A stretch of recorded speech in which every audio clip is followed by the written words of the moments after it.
was set on removing the tumor. So I guess that's why I couldn't keep my knee.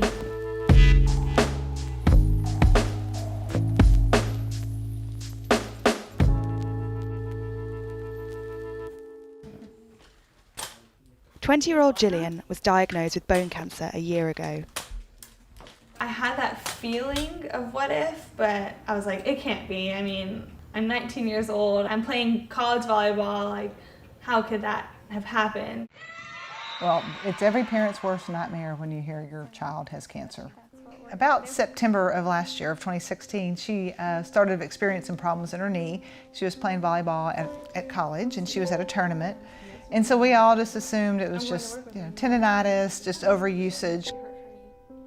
I had gotten an appointment with a orthopedic surgeon, and they did an MRI, and he thought it was a torn meniscus, and it came back that I had a fractured femur and a bone cyst, that he never felt that that diagnosis was right. So every 2 weeks he had me coming back, and I would have x-rays to see if he could see the bone cyst on the x-ray. He ended up asking me to go have another MRI, and that's when he called us and said we need to go back to the oncologist because the bone cyst had grown 2.5 centimeters in those 2 months.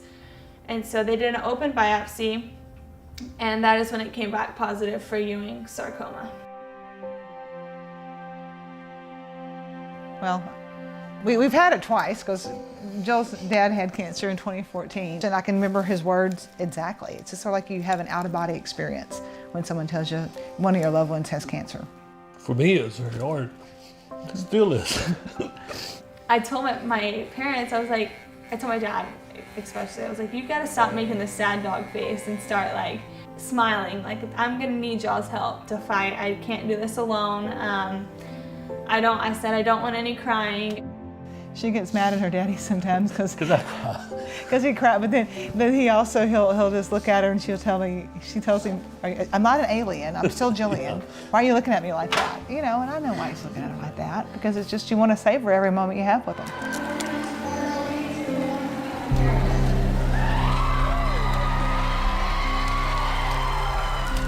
Wait, are we all doing it at one time?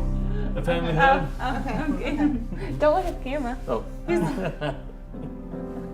I could have just had the tumor taken out by salvaging the limb, but from research I had done and people I had met, there was a higher relapse rate, and that's not what I wanted, so I opted just to have the tumor removed, and I wanted the best way of life that I could get with doing that, so I chose rotationplasty. She's always had nicknames of being jumpy and sparky, and since she was a small child, and the other options weren't going to give her that even chance to do it. Right here is where my doctors put me back together. My tumor was in my distal femur, and so they removed 36 centimeters of the middle portion of my leg, rotated my bottom half 180 degrees, and reattached my tibia to my femur. So my prosthetic, when it slides on my foot and a strap comes over my heel, and I just move my foot back and forth like if it were bending and straightening like a knee. My foot is still very ticklish, and I think my grandma thinks it's like fun to come tickle it. Like, no, it's not that fun. Growing up, Gillian was always an enthusiastic volleyball player and even competed in beauty pageants. Hey girl. I competed for Miss Texas Teen when I was back in high school, and I loved it. I have a lot of end goals. I guess my biggest one that I'm reaching for right now is to play Paralympic volleyball. Another thing is I want to compete again for Miss Texas, so gotta get my body back in shape to where it needs to be for that.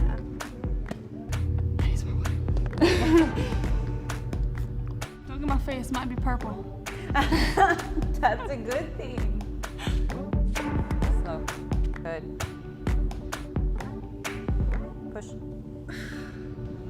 Burn. Burn? Yeah. A little. It's comfortable for you to sit like with your leg up.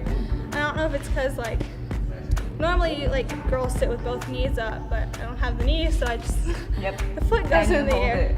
Yeah, I hold it sometimes, and It's like I talk with my hands a lot and it talks with me, like moves when I'm trying to talk to someone. So I've had to make sure it stays down when I do talk to people so I don't make them nervous. Not that way with me. She's a firecracker. She's out there. We work a lot on balance. It's important to me that she understands her body the way it is now, and I want her not to be afraid to fall. I want her to be able to save herself and just be confident in all her movements, especially going back to being an athlete. So that's important. Life is different for her now, but she wants to make a difference being different. So the transition from an athletic Texan beauty queen to cancer patient and amputee was a big adjustment for her. I guess it's kind of been eye-opening because I've always had long, pretty hair. I've always been the tall, pretty girl. It's difficult being bald and one-legged. I say that all the time, but a lot of people tend to, shy away because they're scared of why does she look like that, or why is she bald? Like, is she crazy? And I mean, your hair's gonna grow back. Your leg won't, but I mean, you never know. It's modern-day science. Yeah, you're right.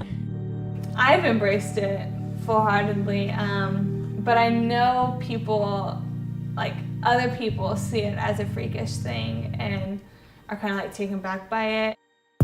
When I chose rotation-plasty in the very beginning, I wanted it to be an option or a way of teaching people about bone cancer, Ewing sarcoma specifically, and about amputations. My motto in life is I want to make a difference by being different, and I feel like that's what I'm doing with rotation-plasty, with cancer, with anything I do in life.